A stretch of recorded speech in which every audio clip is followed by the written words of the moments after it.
Okay, so in this video, we're going to discuss retroviruses. So let's go ahead and get started.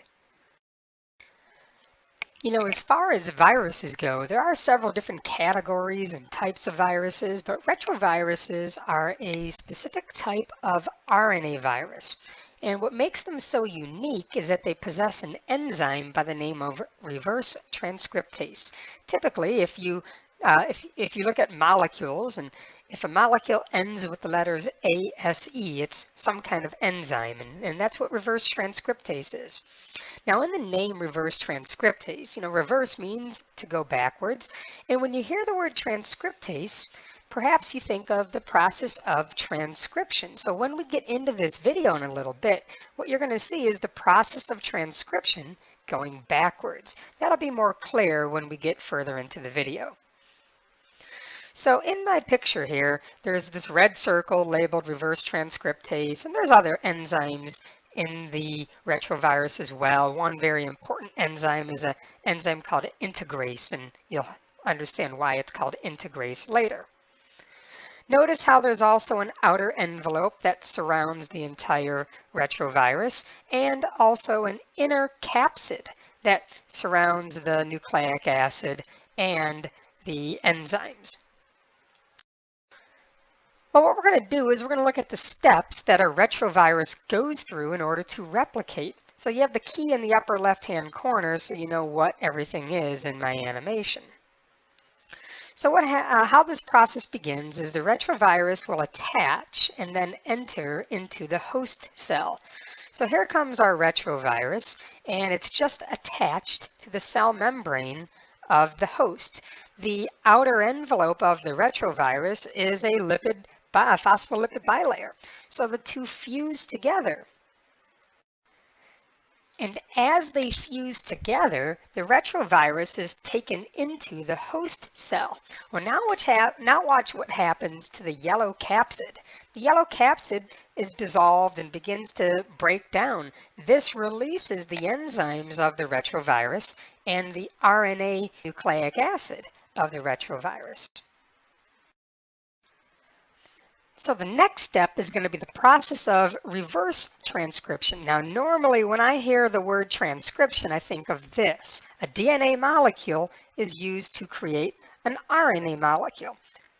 However, retroviruses, because they have that enzyme called reverse transcriptase, are able to perform transcription in reverse.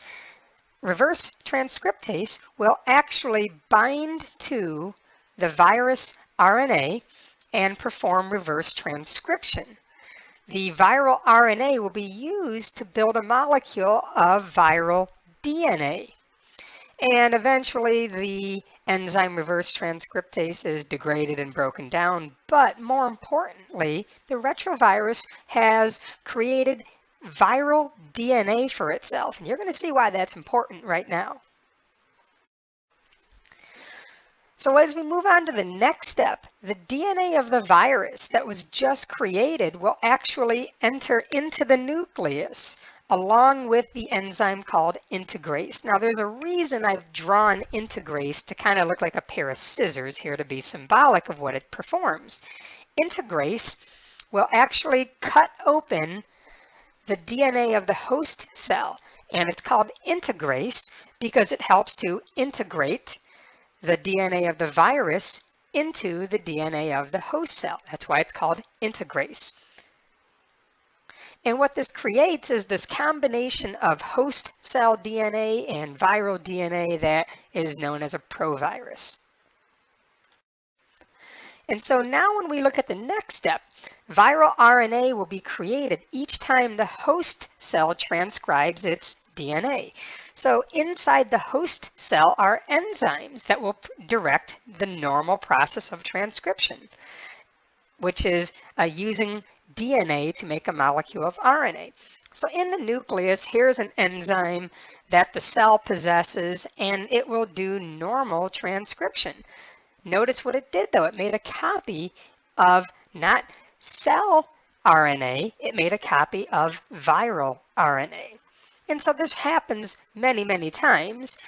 And here we have another copy of viral RNA being created, and I think I have 5 of them in my animation. So there's a third one, and here's a fourth copy of viral RNA being made, and lastly a fifth copy of viral RNA being made through the normal transcription process. And so now what happens is we're going to see the purpose of making all this viral RNA. Keep in mind, in the cytoplasm of a cell, cells possess ribosomes. Now they possess many ribosomes. I'm just showing one here for simplicity.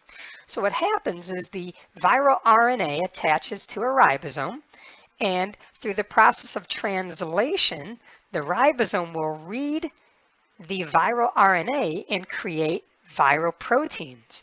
Viral proteins such as reverse transcriptase. As this process continues, the ribosome will continue to read other viral RNAs and create integrase, the viral protein called integrase. And so if you see what's happening, the cell's own ribosomes are creating parts for new viruses. And as this process continues, the ribosome also creates the capsid of a virus. The capsid of a virus is simply made from protein, and that's what the ribosome builds. The ribosome builds proteins. It just so happens that the proteins belong to viruses instead of important parts needed by our cells to survive. And so eventually these viral proteins that the cell's own ribosome created will self-assemble into immature viruses. So here we have the viral proteins self-assembling into retroviruses, into new immature retroviruses. And eventually these immature viruses are released through the cell membrane. So notice how the cell membrane has began to bud out, and as the process continues, the cell membrane continues to bud out and bulge out until eventually, there you go, a retrovirus has been released. Now the same thing will happen with the other 2 retroviruses in the cell, but this is how new viruses are created that will then be released to repeat the cycle. Eventually, these immature viruses will go through a series of chemical changes to become mature, but then they'll be able to repeat the cycle and infect other cells.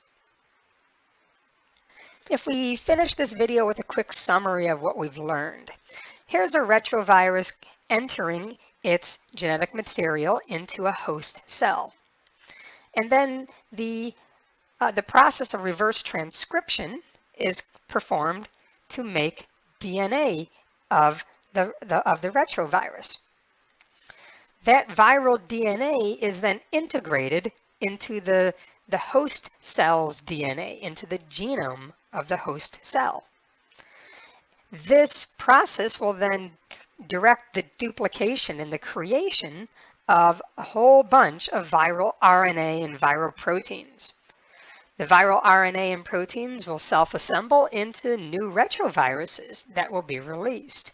So this is the cycle of how a retrovirus replicates. I hope you found this video helpful. Thank you for watching, and place your comments in the box below. I'd like to hear what you think.